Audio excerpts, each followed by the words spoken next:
Good afternoon, distinguished ladies and gentlemen of the press. I'd like to welcome you to another edition of our weekly press briefing here in the foyer of the Executive Mansion. As always, it's wonderful to be back. And today is November 14, 2025. Wherever you are, however you're listening, I'd like to thank you for joining. If you're watching this via online platforms or radio or any other means in the counties in the diaspora, I'd like to welcome you to this edition of our weekly press briefing.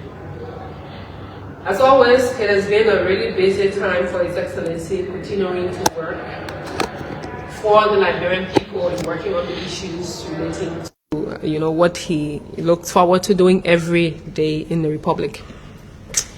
I'd like to start off by announcing that His Excellency, or before we go there, we normally welcome reporters who join us. And I'd like to, in this manner, welcome Mr. Miayandi Togben, I hope I called your name right, of the Variety newspaper. Welcome to the Executive Mansion Press Corps. It's a team of journalists, both local and international, that cover the presidency. And we're here. The team will welcome you as they always and connect you with their colleagues. As I was stating, as always, it's been a very busy time for His Excellency working daily for the people of Liberia. The President has appointed new officers in government, including two institutions, the LRRC and as well as the Bureau of State Enterprise. The appointment includes Honorable Vali Sano. Vali Sano has been appointed as Deputy Executive Director for Operations for LRRC, while Mr. Joseph Boyer Cooper have been appointed as Deputy Director for the Bureau of State Enterprise. These appointments were applicable as subject to confirmation by the Liberian Senate. In addition, earlier during the course of the week, or prior to after our last press briefing, His Excellency the President did submit to the Liberian legislature a very forward-looking and for the first time in our country, a budget has crossed the billion mark, and under the administration of His Excellency Joseph Boakai. And the President sees this as an ambition or ambitious idea to work for our people, especially so doing all the President can to be able to implement programs within the arrest agenda for inclusive development. So the 2026 budget that was submitted by the President through the Minister of Finance, Development Planning is currently before the National Legislature and is expected to be deliberated on. And the President asked the legislature to do all they can to do the due diligence and ensure that the budget is passed so that programs, especially those forward-looking infrastructure development programs that has been highlighted within the budget, can be pushed forward, because for the Liberian people and for our President, it's important that these things are done. Talking of infrastructure and the different activities of our President, earlier during the course of the week, the President did welcome the team from the CLSG, especially one of which Liberia is a member of. A delegation was in Liberia, the Transco and CLSG, to really talk about Liberia's role and how is Liberia faring when it comes to our contribution, but also access to electricity. The team had a very engaging meeting with His Excellency and seeing where Liberia stands and what Liberia can benefit, especially on the mark of us approaching our dry season. We know during the course of the change of weather from rain season to dry season, sometimes we have challenges when it comes to electricity. And then the team at LEC normally does the power sharing or shedding. the distribution to one community and then other communities. So a number of things were discussed in that meeting, and I can announce to the public that the prospects are high, and going forward, especially the different projects that's coming upgrade to support the LEC power generation and distribution operations, and the President is upbeat about it. Additionally, in an effort to ensure that local manufacturers and manufacturing programs and activities are beefed up, to really ensure that issues of local manufacturing are high on our agenda. And I'd like to just take a very brief excerpt of what this means and what are the key sectors or the key areas of investment that this executive order will look at. Executive Order number 156 is extending Executive Order number 135, which established protective and stimulative measures for local manufacturing in Liberia. And the renewal of this executive order is pretty much in the government process or support to protecting the domestic industry from unfair competition posed by imported goods that are locally produced as well. And this executive order that is issued under the authority granted by the Constitution of the Republic is to introduce updated local industrial development surcharges on selected imported products that threaten the viability of Liberian manufacturing. So this, with the Ministry of Finance Development Planning, has been mandated to disseminate the applicable rates and affected product categories to reflect the relevant stakeholders and ensure that they're involved.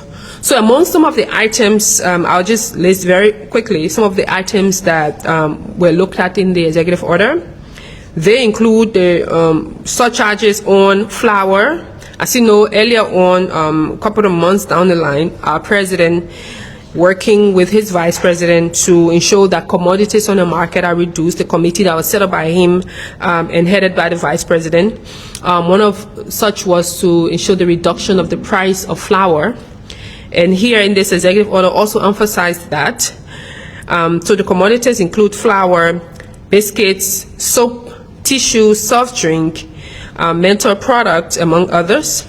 And the measures are designed to create a level playing field for Liberian manufacturers in strengthening local value chain and encourage investment in the domestic sector, and also job creation for the community, and especially our young people. Also, our president, during the course of the week, spoke at the 71st graduation ceremony of the Foreign Service Institute. As you know, the Foreign Institute is Liberia premier institution that trains our diplomats and people in the foreign sector representing our country, or training young people in our foreign service industry to be able to represent the country in and out of Liberia in the different areas. So the president spoke and delivered the key message to the young people, but focusing on for them being the change and contributing to our image globally, but also when they're given the opportunity to serve, they should serve diligently. Moreover, the president, in continuation of his appointment, as I mentioned earlier, which this appointment came quite shortly, also have appointed Councillor Emmanuel A. Tule as the chairman of the board of the Liberia Institute for Public Administration. Earlier on, you had Dr. Cassell, who served as the chairperson of the board. She's been appointed to the Commission on Higher Education.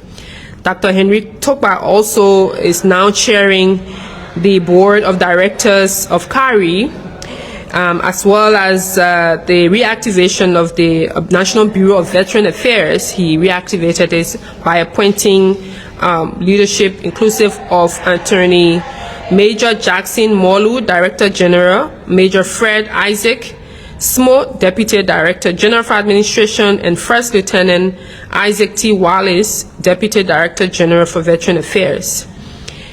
It's been, as I mentioned, a very, very, very active time for His Excellency. He was also paid courtesy visit by the ECOWAS Court of Justice, especially the President, Honorable Justice Ricardo Claudio Monteiro Clogav. I hope I got the name right. Quite a tongue-twisting name. However, the visit was marked by our President giving update on his work on the rule of law and the justice area, and seeing the support he's been giving to especially the team at the Office of the War and Economic Crime Court, but more so how ECOWAS can support our justice efforts, how ECOWAS can support, the different work the country is doing on the line of reconciliation, on the line of justice and access to justice, and the collaboration that's necessary. As you all know, on yesterday, our President dedicated 35 new buses to help enhance transportation in and around the country. And the occasion is the President's way of beginning a long process of helping to ease transportation for our people, both nationally and in the counties, but also this is the beginning of improvement of the road connectivity, connecting our people to markets. And this is the beginning. And the President also announced that this long-awaited, long-spoken about yellow machine will definitely come. So all the President's efforts in the reduction of pricing of gasoline on the market, as well as ensuring that buses are made accessible and people are able to commute from where they are to the market, to the workplaces. These are all, quote-unquote, the bread and butter issue and the solution that our President is seeking, while at the same time working on a long-term effort. Their short-term development initiative, medium-term and long-term. And the long-term will be where our roads will be pliable and stations for buses and trains and other transportation systems will be in place. But these short-term implementation of providing transportation and upbeefing the transport sector, it's really going to be something that the President is going to do from time to time. This is the first phase of a fleet of buses, about 60 of them that's supposed to be coming. This is the first phase, and we're looking to ensuring that this can really be of help. For our President, I know there have been a lot of conversation around all the other administration that came with buses, even the administration of former President Sirleaf, where our current President was the Vice President, yes, and the past administration as well. However, the difference between then and now, the President is very keen with this current team at the NTA to ensure maintenance at high quality. Because for our people, the issue of maintenance has been a challenge, and for His Excellency, he's really very keen on his institution, the people he has appointed in those various areas, to work really hard to maintain the buses so that they last, so that they serve the people. But the other thing, again, is to ensure that they commensurate with international standards, and the team at NT are working really hard so that the regular will have a system, integrated system, where you have a cashless system where you pay with a card, a Tom card you can use on the bus, and then at a certain age you will be able to ride freely. And you really want to let the Liberian people know this effort is the beginning of a long and improved effort in our transport sector. Also yesterday, as you know, prior to yesterday, one young man who have been or was a very strong supporter of the President, but also a technocrat who unfortunately lost his life.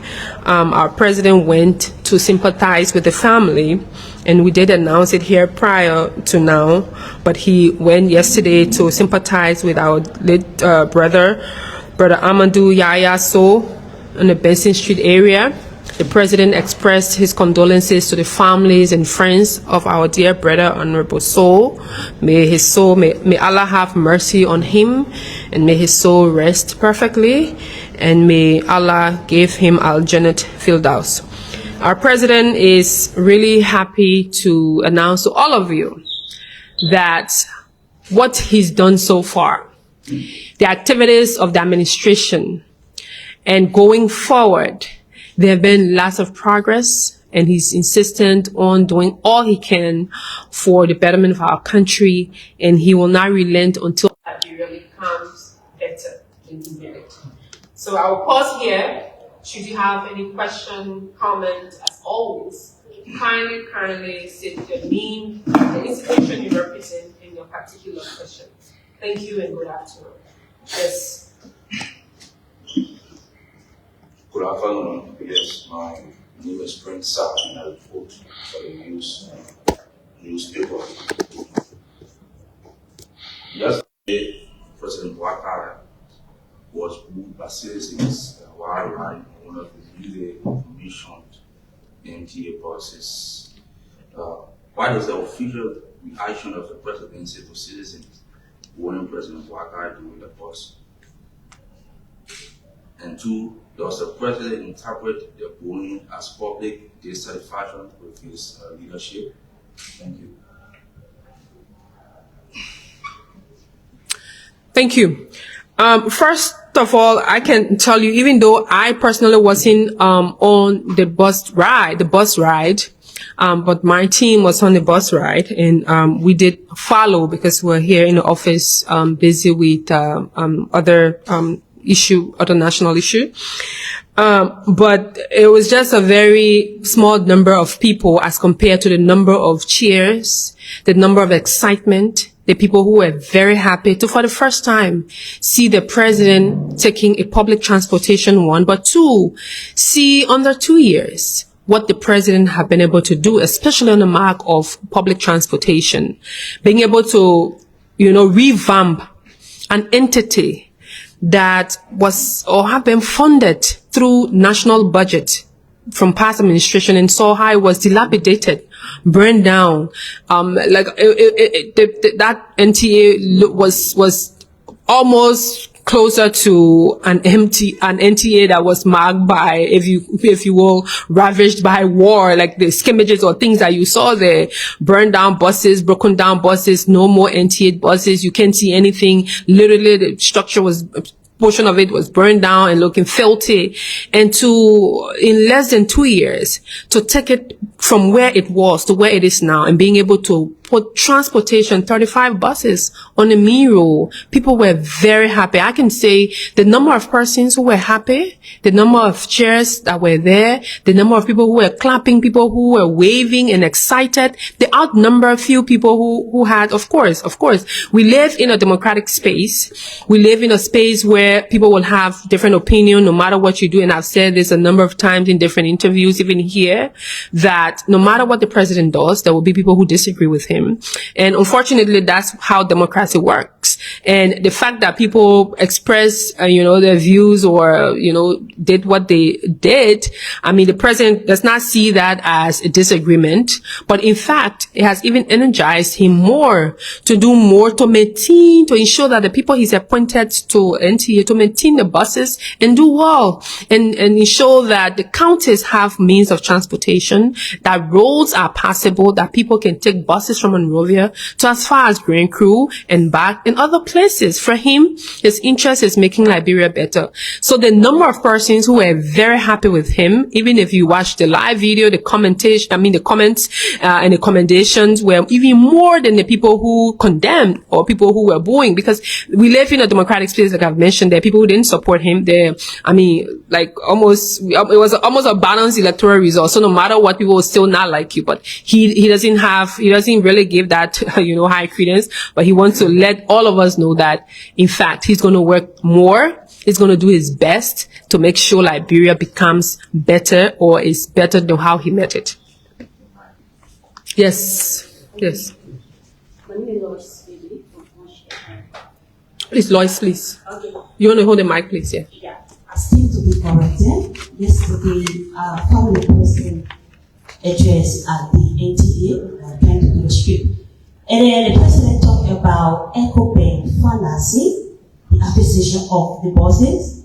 And then he also talked about they are also financing the yellow machine process. So I actually want to get the understanding of what he actually trying to say. EcoBank is the one financing the buses. And then secondly, he talked about having a smaller buses. Is there any formal plan for the smaller buses to be in Liberia? If so, how many of them are we expecting? Because I heard you mention about the rest. Thank you. Okay. Yes. Thank you. PBS. My name is Anthony Williams. I work for the Liberia Broadcasting System. As you engage media folks here today, Liberia's achievement of passing 12 out of 22 MCC indicators from the MCC report, but also did fail in some indicators. The MCC scorecard is a story of progress, as you may know. Yet it also highlights areas where our children are most vulnerable, such as no primary education, expenditures, and lagging child health indicators. So as a voice of the presidency, especially if you must have heard from Mr. President, how does his government intend to assure a parent in a remote village that the government strategy for achieving a future MCC compact will prioritize tangible, the on-ground action in the social sectors? And also, how does the government intend to ensure that our nation's youngest citizens don't have to wait for years for basic investments needed to thrive? Thank you.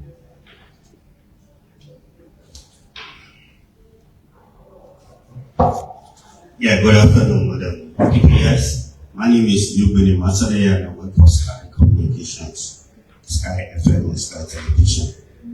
Back to the buses issue. The President talked about motorcycle riders do not have the future, meaning that you will not be riding motorcycle and become a rich man, even their children. So others are taking it differently. That the President immigrated the motorcycles riders, and from there the President also talked about the Zogos, about some of the developmental issues that have been in the country, most especially in the energy sector, where you see street lights everywhere, that the Zogos are not satisfied or they're not feeling good about him putting light poles everywhere where they will not be able to go and just attack citizens. So what is the President doing? Also, the third part is about people that were booing the President yesterday when he was taking a ride from NTA to that of his office here at the Executive Marshal. What is the President saying about these people that were just booed? Thank you so much. Thank you. Thank you all for this question. Let me start with Punch about the financing of the different programs and projects. You know how public financing works. Sometimes, in most instances, government gets in partnership with institutions to be able to fund certain programs and projects, inclusive of long-term or strategic infrastructure projects. So for this particular one, it's been that, as the President mentioned, that it's been a financing agreement, but the government, so the government could take loan from the bank and then pays over time based on our budgetary allocation. But ultimately, it's the government that will pay for whatever it acquires, the buses, the yellow machines, and everything else. But they all come through the payment from the government, but over time, because some of these projects, the manufacturers or the people who are producing these things, they want their resources as soon as possible. So in terms of the plan, so sometimes bank normally serves as quote unquote collateral to be able to get resources. Sometimes they pay their payment term, but regardless of how it turns out, their contract that is agreed upon, and then based on the contract, they're able to implement it in that light. In terms of smaller buses, yes, the buses that you saw yesterday, they're the bigger buses. And again, like I mentioned, of the President's plan to do more or to improve transportation. So again, they're all part of the transportation sector in the plan. The smaller buses, the one that's able to go into smaller communities, the one that can go, from counties to counties, but structurally now. So the smaller ones come, how they will say we get smaller one for this other purpose, we get shorter one for this other one, in that. I just want to connect that with, Eugene's comment or question about the SIM buses situation. Again, as I've mentioned, Eugene stepped out, but as I've mentioned, again, the President sees all his citizens in the same light, that he's going to work for everybody, regardless of what you say to him, how you see him, whether or not you disagree with him. So whether you cheer or you booed or you say something. But again, we live in a democracy, in a democratic space. That, in fact, it even shows that Liberia is growing democratically, that Liberia is improving in terms of dissent. You know, people with dissenting opinion in other places or in time past, you would have seen police or maybe the security people around the president would have gotten from their vehicles to run after those people or to create something, maybe arrest people and all of that. But this is the level of freedom that President Bouaka is harnessing in our country, that you can wake up in the morning and say anything you want to say, clap or cry or whatever, and nobody coming chasing after you, especially if you're doing things in the confines of the law. You're not throwing things, you're not hurting people, you're not, committing a crime. Once you are expressing your views in a public disagreement way, I mean, you're welcome. And this is the country that President Bouaka is building. And the interesting part about the conversation, people who were not even there, people were even like frowning, how can people boo development? And it goes to say those who are doing that, the people, their own neighbors, their own friends are questioning them, It's not that. And in fact, people are even asking, so as you're booing now, would you get on the bus? Or would you, if you're an older person, would you ride freely? Or if your kids were underage or a student, would they want to ride freely? So again, that's a democratic space that our president is harnessing and is nurturing. People must dissent. If you want to dissent, you can do that. Nobody will chase after you. But the bigger picture is that there were more people who were happy. There were more people who were clapping. There were more people who were excited, who are lined up for the first time to see the president riding a public vehicle, but also to see the level of work he's done under 2 years. So the positive for him is more than the negative. And that's from that line he wants to see that. That was for you, Benny. Question. On the aspect of the MCC scorecard, of course, it's progress. There have been challenges in areas, and those areas, and the thing about looking at the MCC numbers, MCC will tell you this percentage you made. It doesn't mean you've not done anything in those areas. For example, the areas that were highlighted as to not doing anything in those areas, you will see that there are percentages that have been allotted. It means you're doing something, but you've not reached to a benchmark that will allow you to make a pass or a successful pass. So the onus now is on the government. This is something that the president is looking at keenly, to work hard in those specific areas that were looked at as not getting a good mark. But there are places too, and where I want us to also look at where the government really did extremely well in terms of making a higher pass. And I like to also connect that with the issue of access to information. Access to information, or the information component of the scores, the government did extremely well. That means we're doing well in providing information to our people, and the country is doing well in opening up the space, because you listen now, you have more radio stations that are registered, more newspapers that are registering, more people having access to the president when he comes to places, interviewing and talking, and doing a lot of things. And we're here for the first time, we've been able to do a regular press briefing from the president. Say every week we update the country on what the president is doing, and the radio programs, the public information programs that are out there that people are hearing, and people can even, talk about the things the president is doing. And radio talk shows now, things that the president will do are becoming the key talking points, for different, platforms. So it makes it look as if that Liberia is doing very well in that area. And the other areas that we've done well, of course, the government takes seriously the areas that they've not done well or we've not done well in, and the president is committed to working with his team to ensure that, that happens. But all of this, the overall is that Liberia did pass, and we'll hope that this come to a point where, by this pass, we're able to have access to the resources or the money that will be given to the country. Hopefully the team at the Ministry of Finance and Development Planning doing all they can to put in the right systems, to put in the right plans and programs that will be able to have access to the loan and the institutional sectors that have not done well to work with them to strengthen the systems of reporting and strengthen the system of ensuring that, as you mentioned, the parent in the community, that child who was hoping to have a better life because of this, but all is not lost. It doesn't mean we've not done anything, just that we've not done sufficient or substantively well to be able to pass the benchmark. That's where we are. On the issue of denigrating motorcyclists, the president will never denigrate any of her citizens, but the president is a statesman. He's a father, he's a grandfather, he's a great-grandfather to some. And when he spoke about looking at the sustainability of being a motorcyclist for a long time. Motorcycle riding here in Liberia is a vulnerable employment system.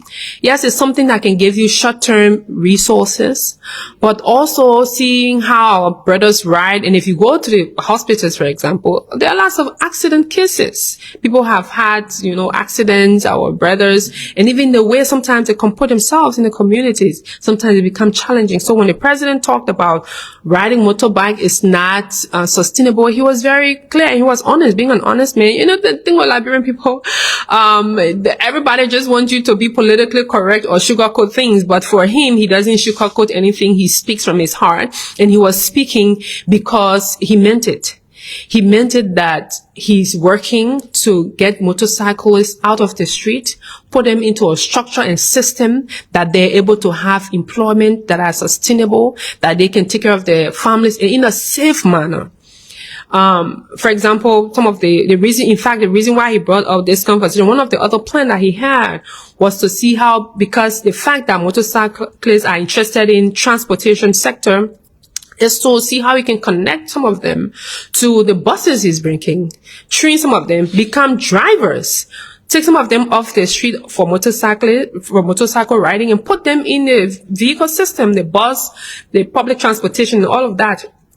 And that's from that context he was speaking, but he didn't mean it to mean that he was looking down on them or he was denigrating them, and all of that. Talking of, excuse me, talking about Zogos are not happy. Normally when the president speaks, he speaks like an elderly statesman and a person with lots of wisdom. So when he's speaking, he will normally bring some things you will say innuendos or anecdotes or, anecdote and talking some things and jokes and something to cheer people up or to make side comments and make people laugh. If you sit with the president for 30 minutes or even less, you always find a light moment in the conversation. And this talking about Zogos were not happy. It's just one of those light moments because, of course, they say, they say the electricity is too much now that it's not dark again so people can see them. And of course, he meant that in a light way. But he's been working with, the Ministry of Youth and Sports, for example, and institutions that are working with at-risk youth to take them off the street, and also with the grand plan of ensuring that young people have employment opportunities because, again, employment, creating jobs have been a challenge, and that's why he's working with his team to make that a major issue and work on it to find gainful employment for young people, inclusive of those in the streets. Any? Sure. Thank you, Madam. Yes, Anthony Williams here again. And I wanted to make a follow-up on a previous inquiry regarding the MCC scorecard and government efforts in probably picking up the scores in the areas where they have failed as per the report. But again, Madam PBS, critics point out that a previous administration scored 14 intervention.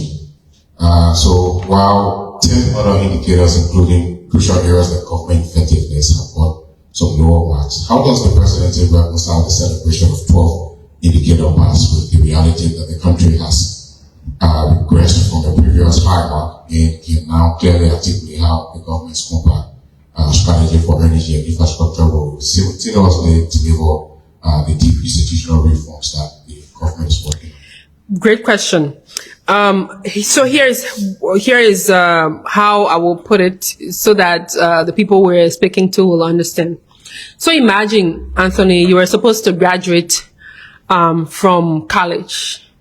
You've done all you can, and you have you getting 70, and 70 is the benchmark. You know, if you get 69, you're not going to graduate. And it turns out you got 70. What would you do? Of course, you'll celebrate. Even if you'll be the last because it's graduation day. So I'm saying this to mean that we're working hard so that Liberia can again come back to attain the compact. And for the president and the team at the Ministry of Finance is to really do all the team can to ensure that Liberia pass, at least at the minimum. Just do your best and get there so that when you're there, you're able to do well. Because, you know, the country, this government has inherited a lot from the past administration, reconnecting many things. And talking about the history of successes. Yes, people, again, like I said, there will always be critics. And I really don't like to focus on the critics, you know, of you know, when you're doing things to say the critics will always be there. But what is important is that if we're looking at the past administration, this is this government second year in office, going to the conclusion of the second year. And they say, oh, the past administration got 14. But let's see, when the past administration got there, what was their mark? Did they pass? Of course, there's been a history of failures, history of consistent failure. So if we say we're going to compare our success to the people who have consistently failed, they only passed one time, I mean, there's no comparison. That's why I said there's no need to be comparing past administration. And on the question of connecting it to energy and the infrastructure project that this government is really looking forward to, I think is something that will mean well. Access to road and electricity can help in many sectors, even with the challenges of just where we've not been able to make good marks. So I like to just say I was going to child health, for example. In child health, we got 36%. So one of the other issues of child health connects to electricity. Some of our health facilities do not have proper electricity. Some of our health facilities, because to even the storage, the issue of storage of medication, storage of high core usage of other things, you go to the counties and places, it's challenging.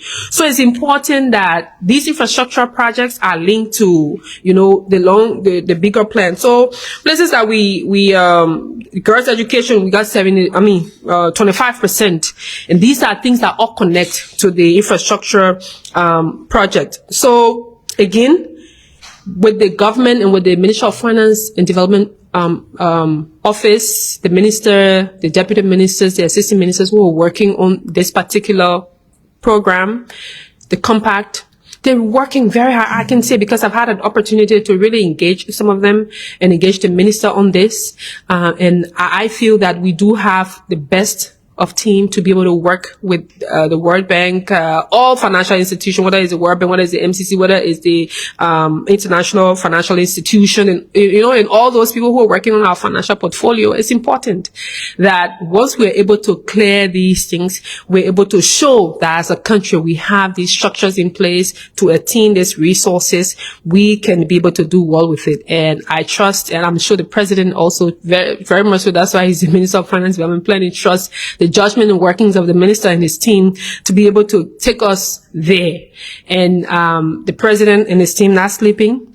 You also have called his people to see what we can do better in the areas, especially in job creation, because amongst all of this score, the lowest is actually in job creation. And he himself has alluded to that. That's why even his comment on Zogo is to see what he can do to improve the areas for job creation for our people. So I'll stop here. I'm sure that's all the questions you have. Or one more. All right, the US stream. Welcome back. Thank you. My name is Bine. I want to draw your attention to the national budget. The Integrity Watch Liberia had an orientation for the legislature or the House of Representatives today. And the chairman of Ways, Means and Finance, Honorable P. Marjorie, emphasized on what is that the Transport Ministry will be projecting something around 10 million plus. And the NPA, which is the gateway to our economy, sometimes when they give something like 2 million, they are posting all around, and they are not giving much to the national budget. So is the president concerned about some of the areas, most especially the autonomous agencies like the NPA, the LTA, the LPRC, and others? Thank you. Okay, thank you, Madam. Sure. So,